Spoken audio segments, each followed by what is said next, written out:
things that interest the community. This is Heart Health Month, and we're going to talk about heart disease and how anxiety affects the heart. My name is Douglas Graham. I'm a retired physician. I worked in the western suburbs for 30 years and then spent 2 years in the congressman's office. It was an amazing and enlightening experience. It's got me interested in public health. And so we're going to be here today to try and answers as best I can. Dr. Mason, can you introduce yourself? Certainly. Thank you very much, Doug, for this opportunity, and thank the Congressman and Nikki for putting it together. And I'm delighted to be here with my colleagues, Joe Harrington and whomever else may be joining us.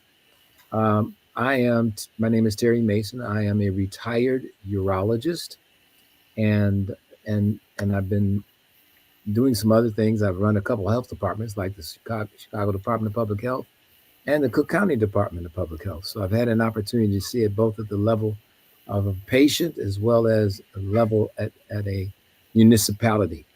And I was blessed by those opportunities to really begin to get a better understanding of what it meant to talk about and do community health as well as population health. So I'm grateful for those opportunities. We'll probably get into some of the meat of that during the course of this conversation. So thank you. Mr. Harrington. Thank you, Doug, and thank you, Congressman Davis and Nikki, for providing this platform. I've had a pretty diverse career. I did a little bit of a lot of things, and some I did a lot of. Actually, early in my career, I worked in mental health. I worked at Community Mental Health Center in North Lawndale for 2.5 years, and did some work in education. When I got my degree, I managed the kindergarten through third grade at what was then St. Francis Cabrini School in North Lawndale. I actually got a job in 1980 at the City of Chicago Department of Public Health, and worked there for 10 years, created a chronic disease program for the city and became director of chronic disease. Then left there, worked at 3 different hospitals. The first was the University of Illinois, left there, went to Mount Sinai. I was a practice manager at the University of Illinois. I started as a practice manager at Mount Sinai, but also for a brief time served as the administrative director of pediatrics and managed their satellite clinics. Left there in 1996, went to the Rush, worked at Rush for 10 years in the Department of Preventive Medicine, did a lot of research, oversaw the Clinical Research Center, and got involved in a lot of major studies, and left there in 2006 to join Dr. Mason at the City of Chicago Department of Public Health as an assistant commissioner. Initially, I was the assistant commissioner for chronic disease, then became, when he left, the assistant commissioner for community engagement. Left, went to the state health department, was there for about 5.5, 6 years. There, I was a regional health officer for Cook County and also served as an administrative law judge. So you can see it's pretty diverse.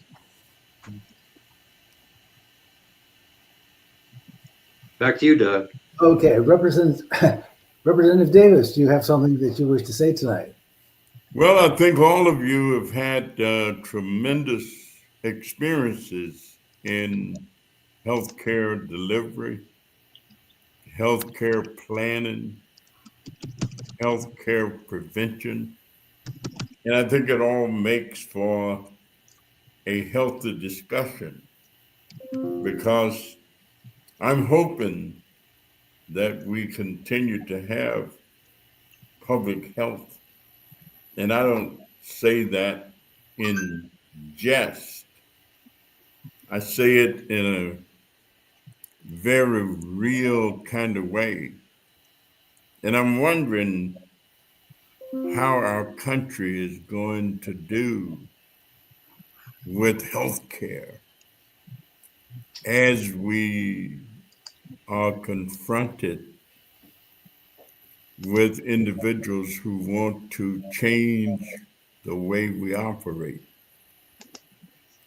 It seems to me that this whole concept of democracy, in terms of everybody having an opportunity to help decide what goes on, there seemed to be some effort to limit that.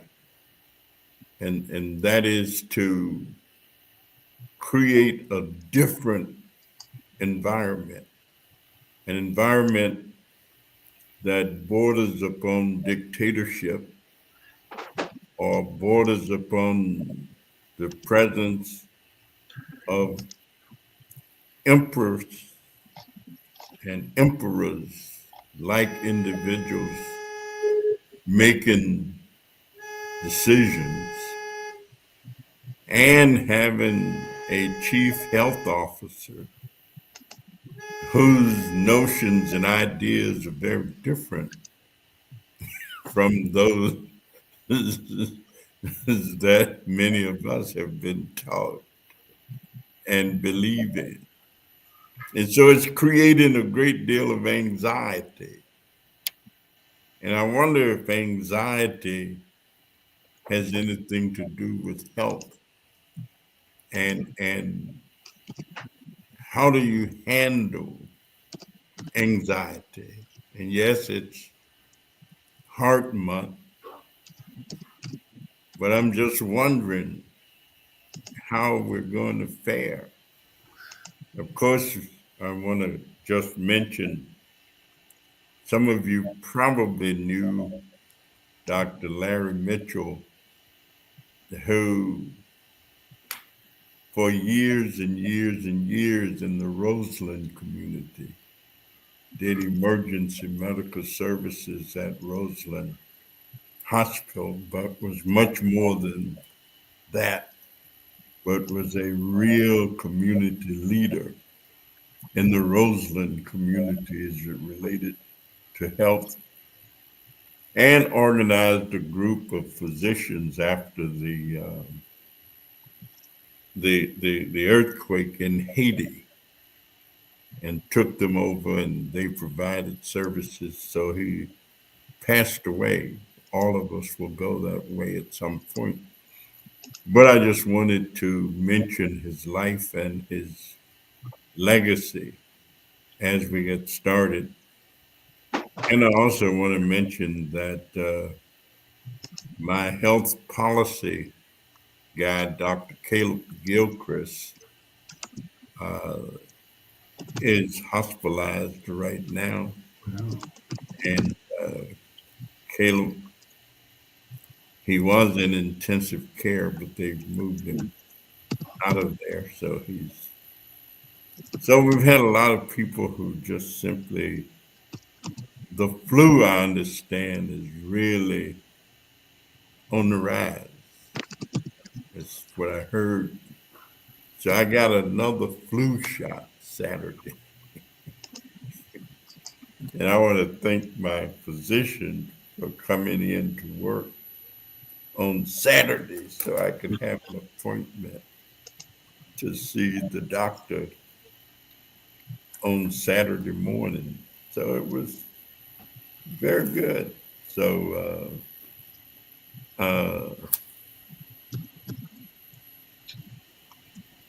I guess we're ready to move into our conversation.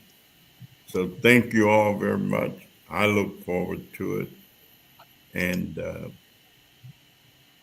we can get going. If I might start, Doug, if that's okay. Sure. Yeah. I'd like to, and I'm grateful that the congressman asked us to frame the conversation, because I think that we need to really rethink about the way we've been taught about what the problem is. And let me just start with the heart. We talk about heart disease, and we talk about heart disease being, and it's true, a leading cause of death in America. But I would submit this is that we need to think about things more from the things that actually cause it than that are part of the problem. And so when we think of heart disease, I don't think that we're doing the justice to people to say heart disease without a conversation about what that really means. And so when we're talking about things like heart attacks, and what have you. We're talking about a organ that is designed, called the heart, to pump blood 24 hours a day, 7 days a week, to the entire body. And it does that by having a network of pipes or blood vessels that do that. And those pipes need to be open and free for that blood to go easily from every part of the body, from the top of our eyes to the tips of our toes. And the reason I bring this up, and I won't belabor the point, but I will say this, is that we call it heart disease, but the problem is not with the heart per se. That's the complication, is with the heart. The problem is in the blood vessels that feed the heart. And the blood vessels that feed the heart are damaged. The walls of them are damaged, starting with the process called inflammation. But what we also know, that there are dietary issues that actually create, along with that inflammation, blockages or blocks part of the blood flow in those blood vessels, so that the heart does not get what it needs to give the organ that it's feeding what it needs for it to do what it's supposed to do. And so we call that a heart attack, but that's talking about the disease from what the effect is, but not the cause. And I'm here to tell you that much of that cause we've known about, the American Heart Association, everybody talks about it.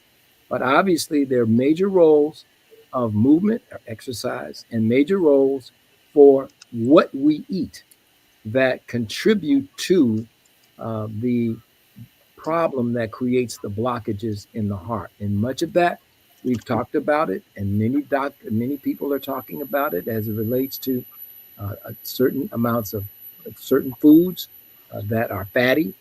And we'll get more into that, but I wanted to at least open with that and allow my colleagues to have an opportunity to add to or to react to those opening statements. If I Well, might, let me respond to that in terms of suggesting that all of these different designations, you know, heart month, uh, breast cancer month, or week, uh, kidney month. I think the designations are designed to create awareness and education, information, and bringing attention to whatever the illness or disease might be. And then as we go into what can we do about it, and what do we do about it, that becomes the value of the designations, so that as people become aware, they then know that we might need more attention being given, or we might need more money to be appropriated, or we might need more individuals to become physicians so there can be more treatment. And so the designations really set the stage for what you just said in terms of let's be educated, or as educated as we can become, so that the designation has meaning and purpose, and we make use of it. So I love that descriptive analysis of what we do. yeah, yeah, I'd like to pick up on some of the things that Dr. Mason said at first, very briefly, because I don't know enough as much as he does about inflammation. But it's a complex biological response to of the body to harmful stimuli such as infections, injury, or toxins. But he does talk about in the context of a lot of what's happening with us. Heart disease is one thing that you may see, but it really, there's really this role, and I think that's what implied in Dr. Mason, what Dr. Mason said, is there's this role of lifestyle and lifestyle choices and the choices you make in terms of the foods you eat, the amount of movement you're going to have in your life. I mean, what you're going to do in your life. So those play a role as well. And I did look up, and I want to share with you something from the National Institute of Health. And this gets specifically to heart health. They say heart healthy living involves understanding your risk, making healthy choices, and taking steps to reduce your chances of getting heart disease, including coronary heart disease, the most common type. By taking preventive measures, you can lower your risk of developing heart disease that could lead to a heart attack. And that's really one of the sweet spots of public health, trying to prevent these things moving forward, making sure that there's an environment such that where people live, where they can be healthy. And, you know, if you don't have access to healthy food, if there's a high crime rate, if there are a lot of problems going on in your community, you're much more likely to have problems in terms of getting access to healthy food, maybe getting kind of health care you need. And ultimately, those are the kinds of things that result in what we see in what they call health disparities, where some groups seem to be at a disadvantage in terms of having certain diseases. The other thing that really is interesting, that like cancer, and I know we're talking about heart disease, but cancer takes on its name by where the cancer occurs. But ultimately, it's all cancer. Heart disease is really a disease that is developed because of some problems in the circulatory system. And that's what Dr. Mason was talking about. That what the heart does, it pumps blood out to all the organs in the body.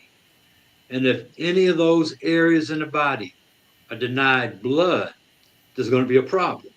And the blood vessels get smaller and smaller. So the further away they get from the heart, the smaller the blood vessels are, the more likelihood that they may burst or break, particularly if the pressure goes up or if they get hard.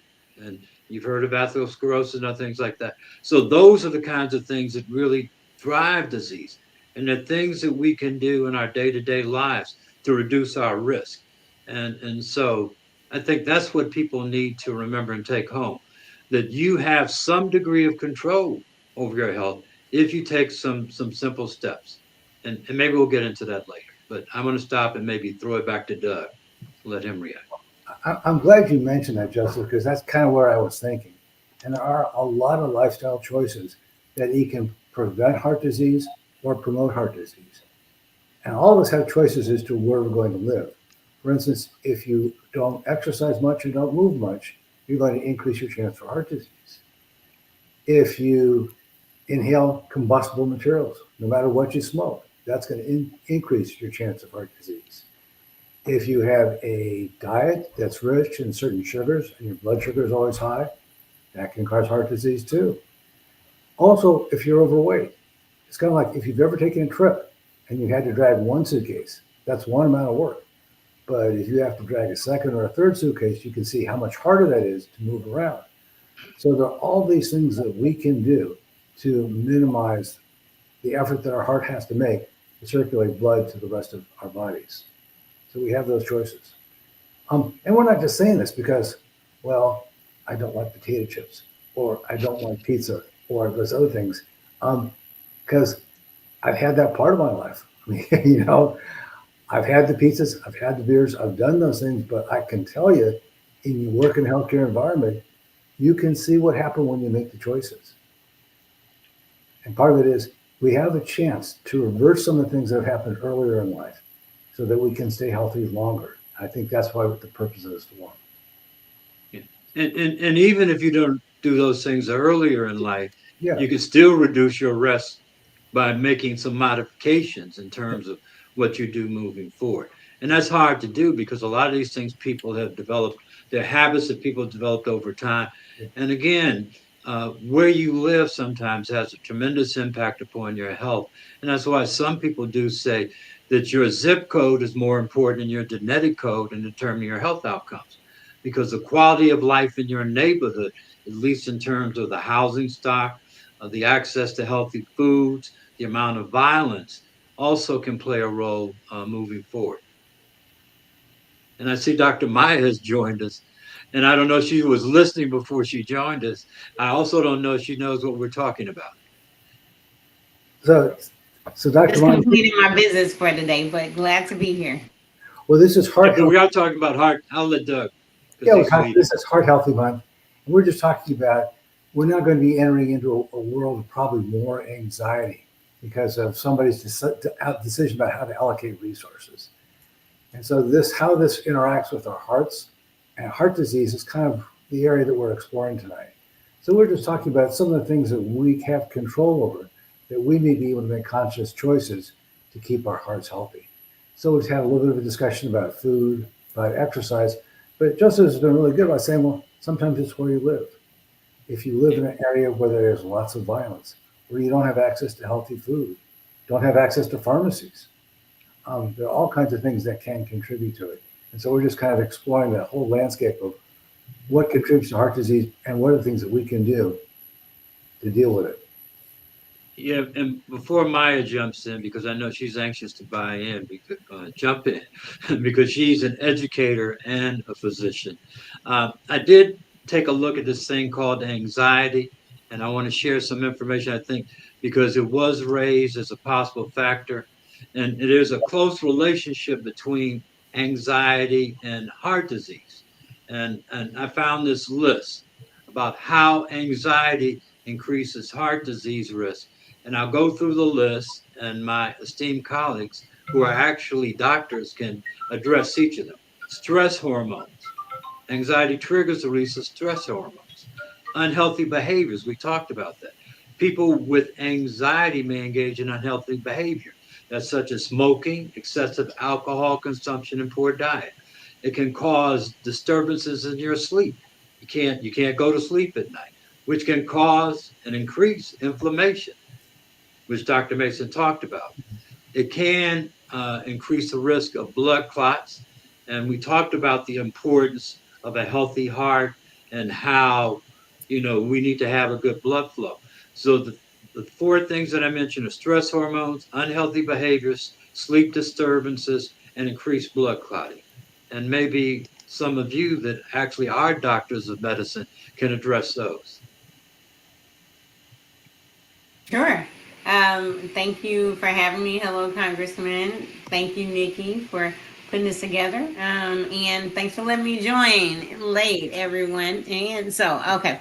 So, I think you said the first one was stress hormones. So, stress hormones like cortisol, adrenaline, those are going to be what your body releases that cause you to have that break of sweat, cause you to have that extra burst of the way you smell when you sweat, things like that, the hair standing up on your neck and your arms and things like that. Those are your stress release, cortisol and adrenaline, right?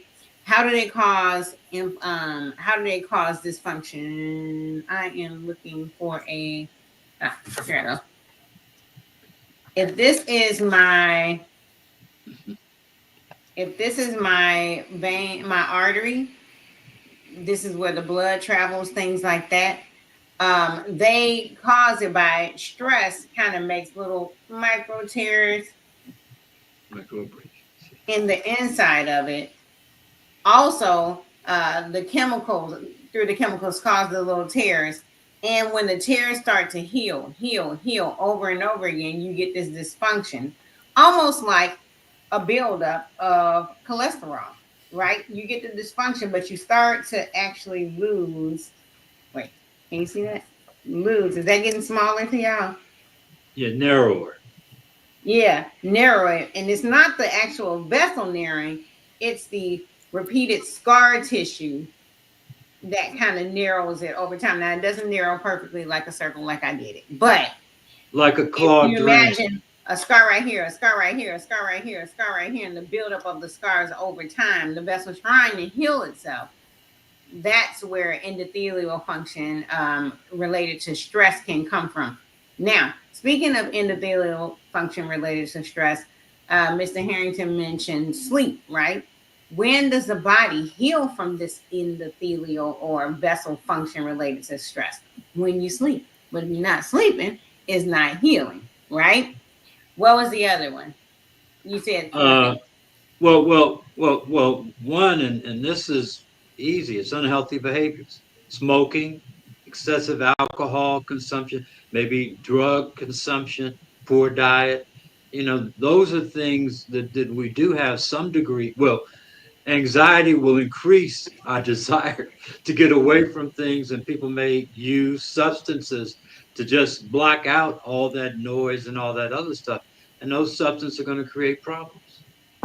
And then, so yes, to get away from that, a coping mechanism, way to escape, a way to turn off that cortisol, that adrenaline, just for the time being, would be introduce alcohol, some other things to try to escape that, right? What happens when that alcohol lifts, so that other thing lifts, it's right back. And so one can end up using more and more because the body builds up a tolerance. So now I'm drinking one 8 ounce of 8 ounces of alcohol. That'll take care of it. Next month, I need 11 because the body is like, oh, that's nothing. It builds up a tolerance and it can lead to increased use of substances. And I think the fourth one you mentioned was clotting formation. So I probably should have tied that into the first two. So the first two with the cortisol and the adrenaline causing the vessels to change. And remember, your heart is a vessel too, right? Causing those scarrings and the buildup over time. The second part, not being able to heal from that scarring and buildup over time because we're not sleeping. The third one I should have put in there was the fact that scarring. So now I have my blood cell trying to get through this space, a little circle. I don't have anything, but let me make my vessel bigger. I have my circle blood cell trying to get through, and which is all one of them. Okay, so I have my platelets too trying to get through. Oops, I hit a bump, I hit a scar. Guess what platelets do? They're made to clot. So if they bump into too many things, they're gonna be like, okay, it must be time to form a clot. It must be time to mesh, right? So if I cut myself, right, and I'm bleeding out, why don't your skin ever bleed out? Because your body forms, the platelets come and they begin to form like a little mesh, scabs, right? If you think of scabs inside the body, things like that, they're still a little wet. Those are almost the same thing as clots, okay? And so if my platelet is going through and it hits a nick, it says, oops, it must be time to activate because I'm at a place where it's not smooth, right? So it's going to do what it does and it causes these clots. Now, what happens with clots? Now I have a flow, things coming through, and I got this little bubble clot. Sometimes it breaks off. It goes and blocks stuff in your leg, blocks stuff in your arms, in your lungs, and it can cause some really bad things. So those are parts of the physiological effects of stress that can lead to heart dysfunction and the sequelae. We call it a DVT, a deep vein thrombosis, or a pulmonary embolism. What happens and that doesn't necessarily, pulmonary embolisms happen in your lung, DVT happens in your vein, but they're all cardiovascular related. The vascular part, heavy on the vascular part. I hope I said it clear. I'm joining, trying to catch up. So I'll in my until next Mondays do a little quick summary and review of what I said. Well, Maya, what people need to understand, we don't get this and then that. A lot of this stuff happens all together. And they're aggravated by other conditions that we had that you mentioned called high blood pressure. High blood pressure just means that the blood, when you measure the pressure in the blood, that it's in the veins and in the arteries, it's elevated. Well, that has some problems too. And when we look at that, particularly vis-a-vis what's happening in the small vessels throughout the body, especially like the ones in the kidney. The Mm-hmm. arterioles and the venules. Well, That's No, I mean in the arterioles, not the venules, in the arterioles. Okay, arterials. Okay. And so what I'm talking about is that we need to stop thinking that things just happen in certain parts and that's all. When Hmm. we get these problems in the blood vessels anywhere, we have it everywhere. Whether we have a symptom of it from the brain yet, or a symptom of it from having difficulty walking and getting pain in our legs when we walk, or whatever those things are, when that blood flow is down to the other level, that where you're not getting adequate flow. And I'll tell you, as a urologist, I spend a lot of my time dealing with men with erectile dysfunction. Why? Because that process that Dr. Maya just outlined, where you begin to block and clog up the arteries, are happening in the arteries all over the body. We need to not be thinking of these things as segmental things that just happen in one place. No, Right. if it happens in any set of arteries, it's happening in all of them, the ones that go everywhere in the body. So it's important that we begin to really think about those things that can help us. And a lot of that is, and all of you know, many of you know, I have a very big food bias because I believe food is 70% of the problem with the things that we're eating. And the medications that we get, those aren't medications that are going to erase those things. They may bring the blood pressure down, but they won't necessarily erase the blockage or the cartilage. And we need to explain to people what that means and how that then begins to translate itself with problems with our kidneys. Why do we have so many dialysis units all peppered throughout the Black community, particularly with these units that are made for dialysis? And I don't know the exact amount each of the chairs make for each person who goes and gets dialysis. The dialysis is necessary, so I think it's important, but I think that we need to understand why.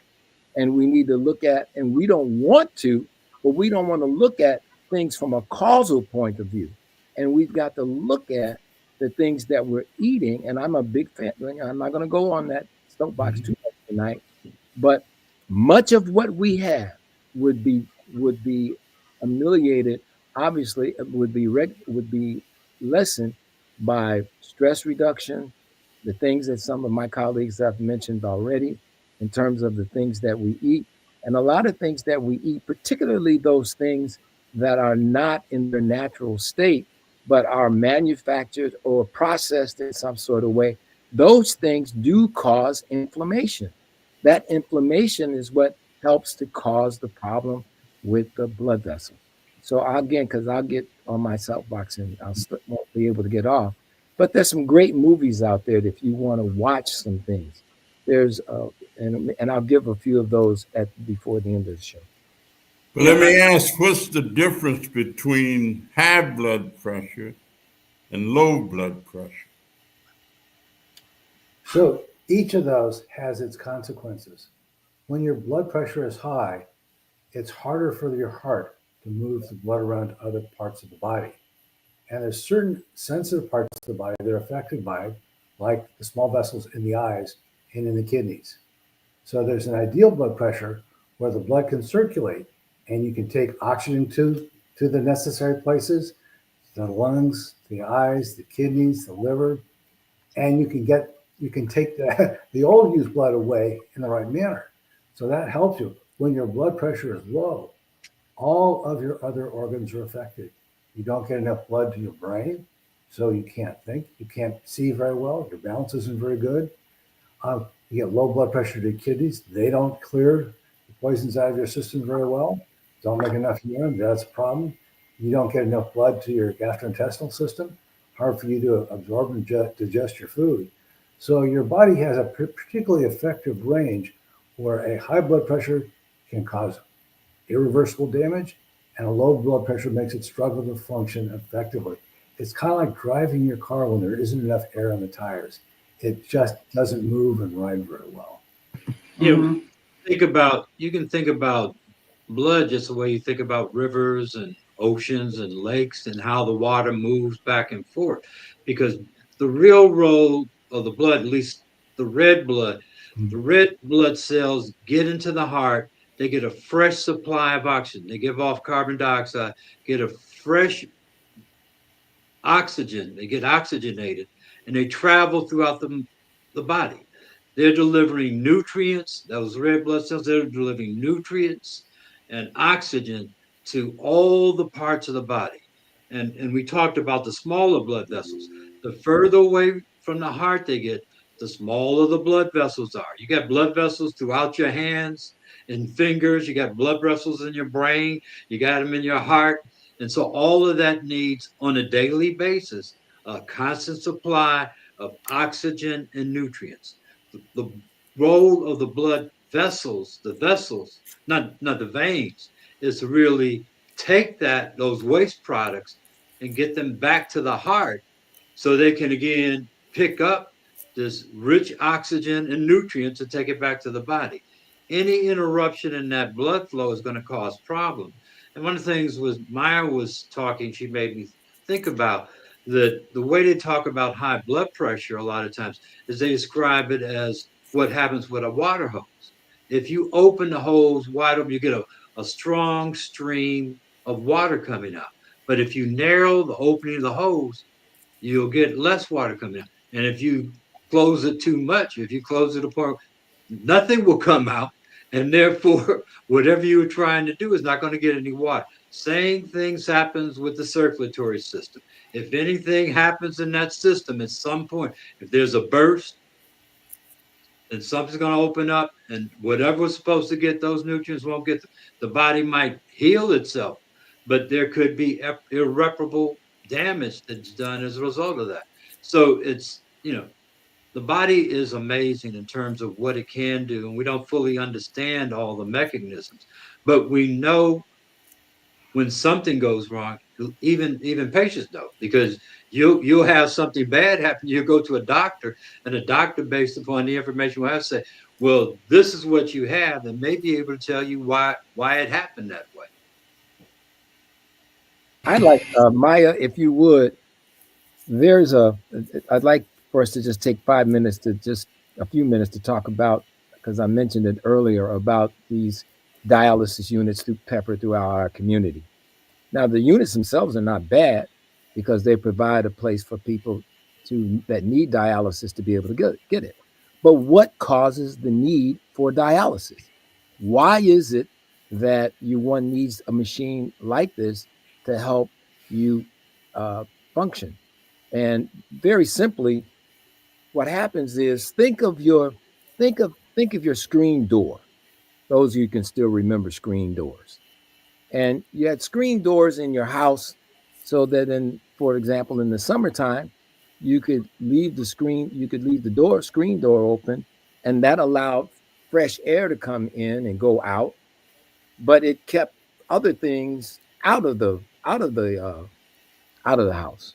And what happens is, if the screen door, for whatever reasons, like when I was growing up, somebody threw a baseball or something like that, or leaned against the screen and tore the screen, then what would happen is that the screen now could not prevent some of these larger things from coming in because it's been torn or damaged. And those things, or it lets things, the screen in the body will let things come out of the body that should have stayed in there if the screen was working, so that it would provide the appropriate nutrients. Now, what I'm talking about with the screen situation very easily is we have high blood pressure, and the dynamic duo of killing those little filters in your kidneys are high blood pressure and diabetes. Mm-hmm. High blood pressure and diabetes begins to destroy your natural filters, to the point where now the screen is bigger. It's got bigger holes in it, and it's not only letting stuff out that shouldn't go out, but it's not keeping stuff in that should stay in. And so your kidney doesn't function, and somehow these things that need to be strained out of your blood aren't doing that. Just like if you have holes in your screen, you let bugs come in, and that's not good. So the idea, and I was going to ask Dr. Maya if she could, or Doug, to comment on how high blood pressure damages our screens and and damage continues to damage them to the point where they're not useful, and we need to what we then have called a transplant, a renal transplant, only to try to replace those damaged cells in the kidney. Dr. Mason, before And Maya speaks, I just want to jump in real quick and talk about the value proposition. Well, I'd like to, If you Joe, think, if you wouldn't mind, I'd like Maya to, because while people are thinking about what we just said, I'd rather have her just respond to that very quickly, and then we could go forward if you don't mind. Okay. I'll make it quick because a lot of the stuff we've already said, right? So imagine the hose that Mr. Harrington talked about. I gotta use this flow to flow blood or water from the hose to the front and back door screen. Those are my two kidneys. The screens in this case are the kidneys. The hose the hose is the blood are the blood vessels. Now, if I have, and just like the heart has its own arteries, the kidneys or the screens have their own arteries. And actually, both, tying in what the congressman said, low and high blood pressure can cause it, because if I don't turn up, I gotta get that screen going. I gotta get the flow. I gotta get, because the kidneys are organs and they need to be filled with those nutrients that I think Mr. Harrington or Dr. Graham talked about, and in order to work, right? So I gotta get it. So I have to, low blood pressures, if I don't turn on that hose and the little flow is weak, I don't turn on that little knob, the little flow is weak, I'm not getting enough nutrients. And the kidneys are waiting for nutrients and waiting for nutrients and waiting for nutrients. And then that causes what we call ischemia. That's one form. You can get it from high too. Ischemia is when you have a lack of the nutrients you need, right? And they can be damaged that way. Alternatively, if the blood vessels are smaller because of the stress and high blood pressure, then I cannot get I can't push the nutrients and the blood through. That's another way you get the damaged kidneys and things like that. Now, also, distressed cortisol can damage the arteries and damage the kidneys. Other things can damage it, but if we're talking straight high blood pressure, I'm not getting enough nutrients to the arteries that feed the kidneys. The kidneys get damaged, and those tying back to diabetes. You got rampant sugar going, scarring everything, in your blood vessels, things like that, causing insulin problems. High blood pressure, you got other stuff lining it, or you have stress and your artery becomes kind of hardened, so it's not getting wide so you can get the flow through. It's just always this size, so you just are always eking it out, just trying to pump it, which causes backup, which causes problems with the kidneys. And so when the kidneys can't filter, they begin to hold in, like you said, Dr. Mason, those things that they're not supposed to hold in, let out things that they're not supposed to let out, but also have all kinds of mismatches of flow. Now, what can happen to the little tubules or the kidney processing pumps inside the kidneys is, because of the weight of all that stuff that's supposed to be cleared, and the kidneys are supposed to clear it per minute. If it's an assembly line, it's supposed to come, go. This goes here, this goes here, this goes here. Now, what happens if all of it gets overwhelming to the kidneys? The kidney is then lethargic and not functioning because it's so much at one time of the salts, of the water, things like that. That stress can also damage the little workers. Stress on the workers called the tubules inside of the kidney, and they over time just get tired. What happens to workers? If you put too much on them, too stressed, they get tired, they don't function right, and it's just a cycle. Now the tubules, the little individual workers, are not functioning right because they're overwhelmed, which they're functioning slower. So you have you have a decrease in filtration, meaning the kidney isn't clearing it, like you said, the spring isn't clearing it as fast, and it just topples on top of each other, and everything gets backed up. And that's how high blood pressure or any change in blood pressure can do it. Certainly, that's not the only thing, right? There can be autoimmune diseases like lupus and things like that that destroy structure. There can be diabetes, I've already mentioned, and a mass of other things. All of it has some tie. I'm not saying food is the cause of all of it. And certainly, there are things like lupus. Certain foods don't necessarily cause lupus, but they can certainly exacerbate it. So, ways to prevent and slow down that is making sure you're getting the right nutrients in, so your filters don't have to. Because what happens if I eat toxins? They have to get what filtered out my body. Who's doing the filtering? The kidneys and the liver, and I'm putting more stress now on my kidney and liver because I'm eating high fatty foods. It's got to try to clear the cholesterol. Got to try to clear the processed foods, the chemicals that they use to make ramen noodles stay fresh. My kidney has to clear that out, right?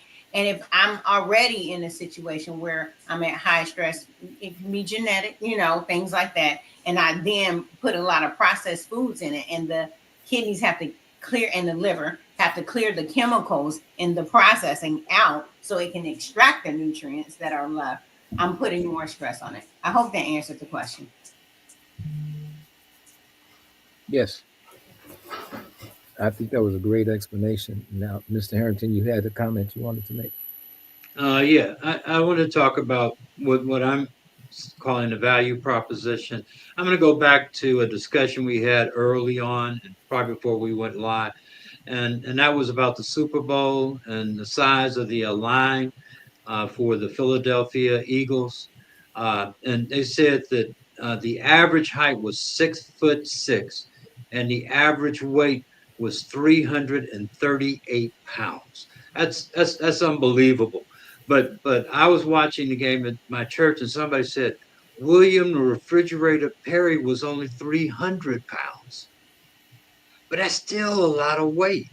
And so we're talking about this relationship between diabetes and high blood pressure and diet and whatnot. What's happened is, as the obesity levels have sort of exploded in this country, you see these problems. But there's a value proposition in this, in the sense that that's what's driving ultimately what we see is the dialysis centers in our community, because there is money in doing dialysis. And so I'm surprised at the proliferation, because there's probably a dialysis center, multiple dialysis centers in every Black and brown community in the United States. I mean, it's not just one, there are multiple. But that's because there's also an opportunity to start a business and make money and do something. And I'm not saying that's a bad thing, but that's a sign of what's happened. And then to dovetail off of what you're saying, Mr. Harrington, if you really, y'all listening, if you really want to be surprised, look at the demographics who own the places that create that food in your neighborhood that's leading you to have the increased high blood pressure and diabetes.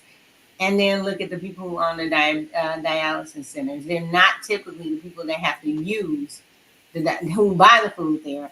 They're not typically the culture that buys the food or the culture that uses the dialysis center. So just putting that there. Before Nikki gets me, I want to say hello to Audrey J. Cox. I want to say hello to Linda Johnson, Patricia Weber, Virginia Knight, Terry Johnson, Donna Roberts. I'm having trouble reading them. I'm leading to the side, y'all. V. Tally, Cornicki, hello, and Sean Kennedy says, good live discussion with individual information. Thank you all. Thank you for joining us. That's all I see. Oh, nope, there's more, Nikki. Hold on, there's more, Nikki. Hello to Kim Jackson. Hello to Kim Jackson. Kim Jackson says, good evening, congressmen and doctors. All right. I'll hand it back to who's leading. Oh, and hello to Patrice Porter Rowland.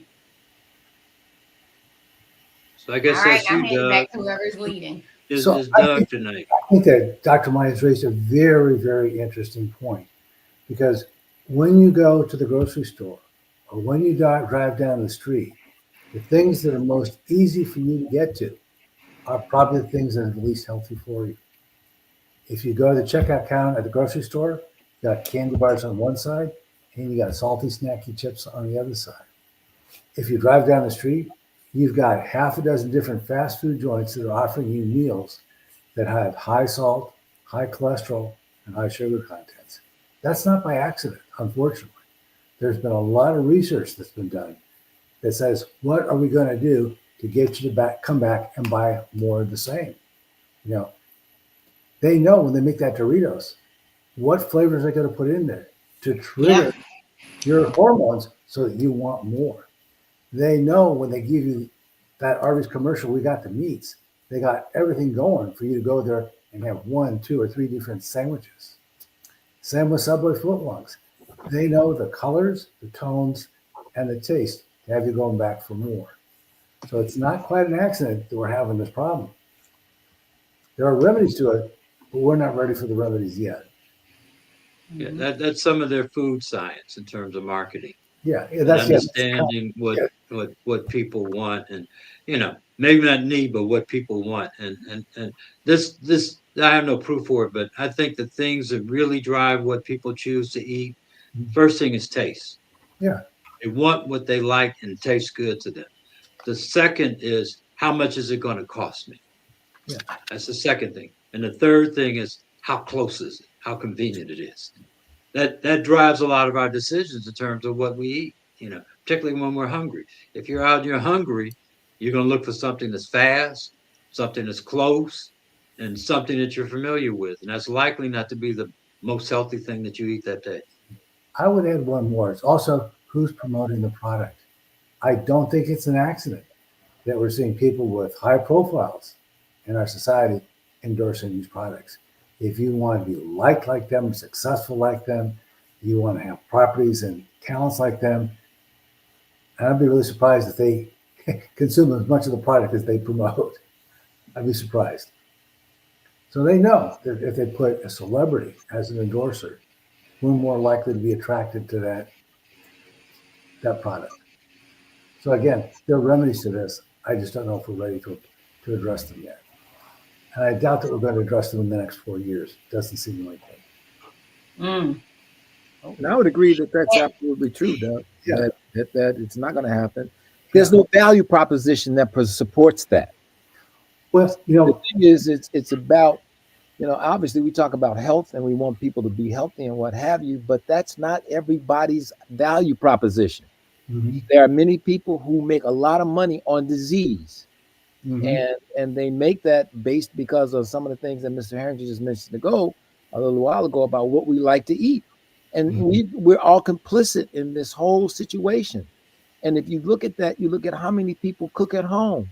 How many people, when I grew up, my mother always had a pot on the stove for us. We didn't eat. There was no such thing as going to one of the fast food joints to buy whatever was being sold there. So I'm just saying that it's a much bigger issue. It's going to take a lot more time than we have time on this show to talk about, at least for now. But we do need to think about, and I don't blame the victim, because what happens, we're victims, because these foods are being engineered to be able to do what's happening now. And there's a reason why there's salt in so much stuff. And there's a reason why there's sugar in so much stuff. And there's a reason why it's packaged the way it is and it tastes the way it tastes. None of that is by accident. Selling Sickness by Moynihan talks about that. And it's a great book. You should read it if you haven't read it yet.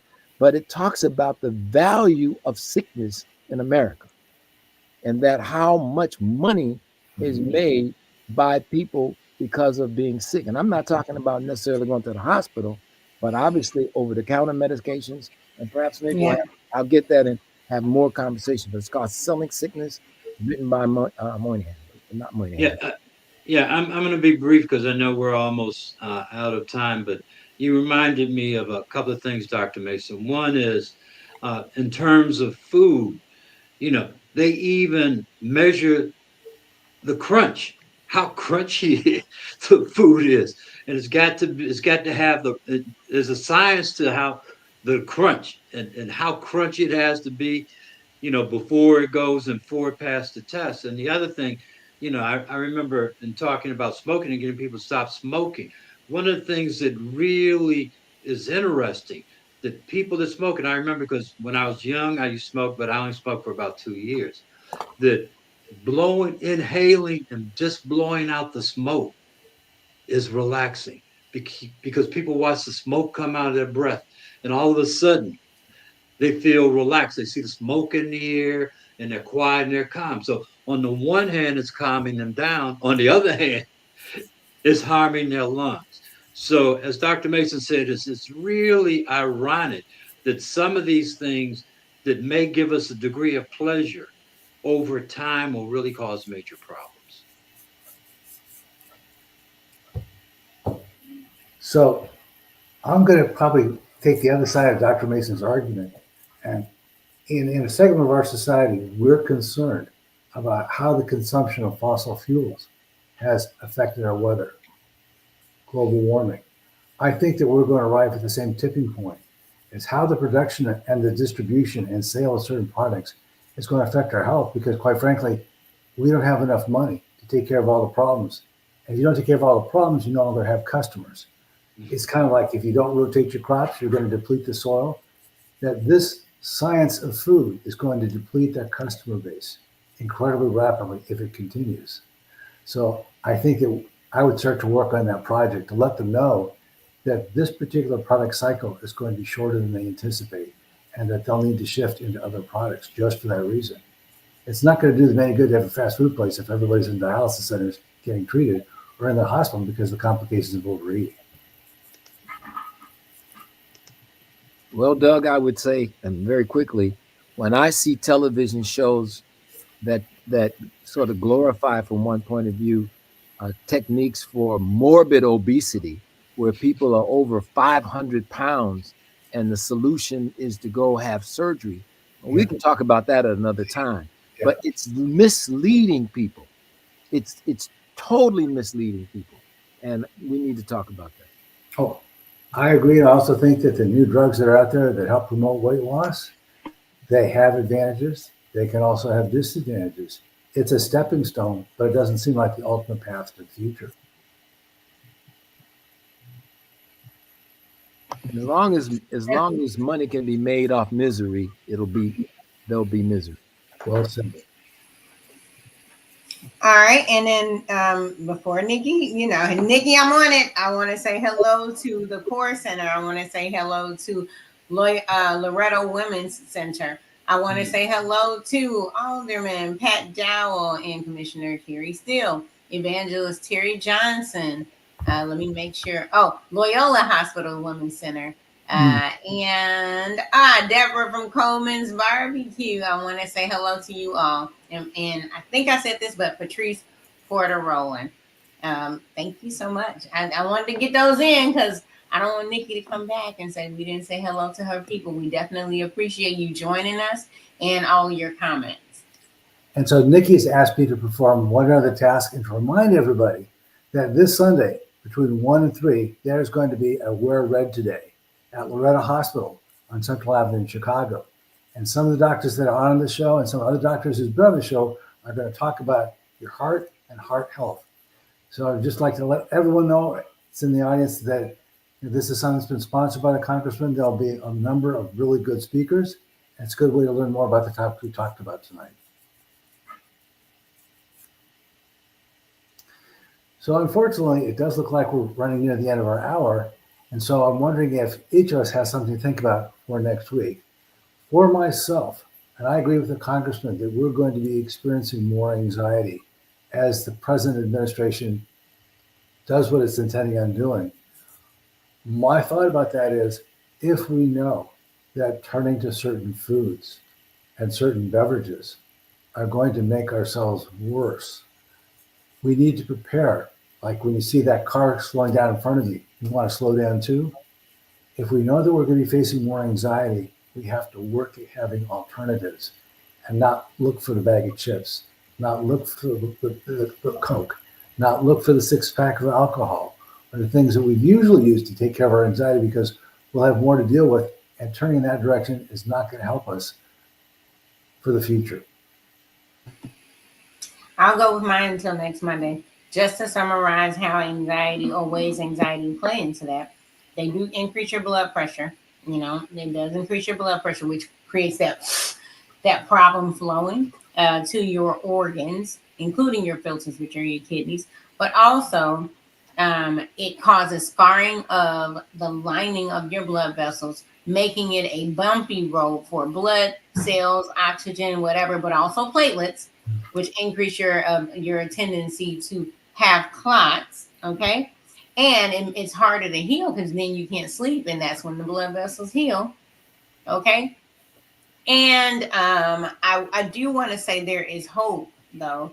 So one thing we talked about during COVID and other places, being proactive. And what might that look like right now? If I'm anticipating that I'm going to have anxiety, things like that, or I see through history it happens, whether I think it's going to happen to me or not, a good plan is to find your tribe, find your healthcare giver that you're going to have a place to deal with your emotional, mental, behavioral health, whatever you want to call it. You know, get that now, because you don't want to be looking for it when the emotions are high, when the anxiety is high. Get in place. Get your weekly, monthly, whatever the visit is. Get that going now, so you already have a place. That way, when anxiety slaps me in the face, I'm like, oh, I got somewhere I'm gonna put that. I'm gonna put it on Tuesday. I'm gonna put it every Tuesday at 3 p.m. Hello, Dr. Erin Alexander, great psychologist. Trust me. You know, I know she's gonna be like, why are you saying that? But I have somewhere to put it. So when stuff try to get me, I'm like, I got somewhere to put it. So be proactive. Check in on your strong friends, because it's the strong friends, our community leaders and things like that sit and they were like, it's gonna be okay. But they also need us to say it's okay. But then also, if you want to do something about it, right? So that's things you can do for your self-care. But look, a couple of things. You vote every day with your dollar. It's not every 4 years. You vote every day with your dollar. Okay? And if you one of those people that didn't register but wish you registered, voters registration occurs all the time. So you don't have to wait till 6 months and do a drive. You know what I'm saying? You can register to vote and be prepared, right? Because in 2 years, in some places quicker than 2 years, but definitely in 2 years, there's some opportunity there. Let me just say that, leave it there. Think about it until next Monday. Well, Dr. Harrington, Joseph, you're I'm going to muted. go and I'm going to try to be brief. I got two things. One, flu is on the increase. It's still flu season. That's the public health side in me. And also, flu deaths have now surpassed COVID deaths for the same period. So it's not too late to get a flu shot. And we want to remind people about that. But one of the things that I've been sharing with people, and I think I'm going to share it tonight, and we've been talking about anxiety, is remind people of the serenity prayer. God, grant me the serenity to accept the things I cannot change, courage to change the things I can, and wisdom to know the difference. Thank you, Joseph. Dr. Mason. I would just ask that everybody think about what you've heard tonight and think about how much or how little it applies to you. And if there's some things that apply to you that, based on the conversation tonight, are things that could make your life better, could make your kidneys last longer, to make your heart last longer, then think about doing those things. And think about it not for anybody else, but for you. Because no matter if you're thinking about it for your wife, your spouse, or your husband, or your child, or what have you, at the end of the day, it's got to be for you, because you're worth it.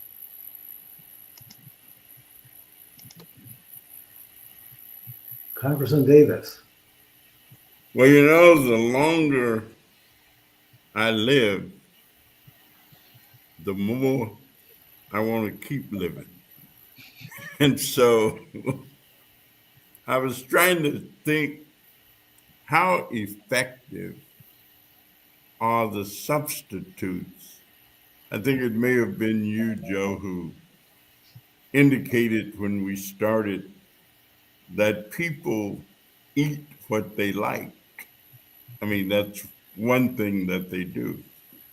And so I'm wondering how effective are the substitutes that are being used for sugar, that are being used as an alternative to sodium or salt, and other things that we might also like the taste of.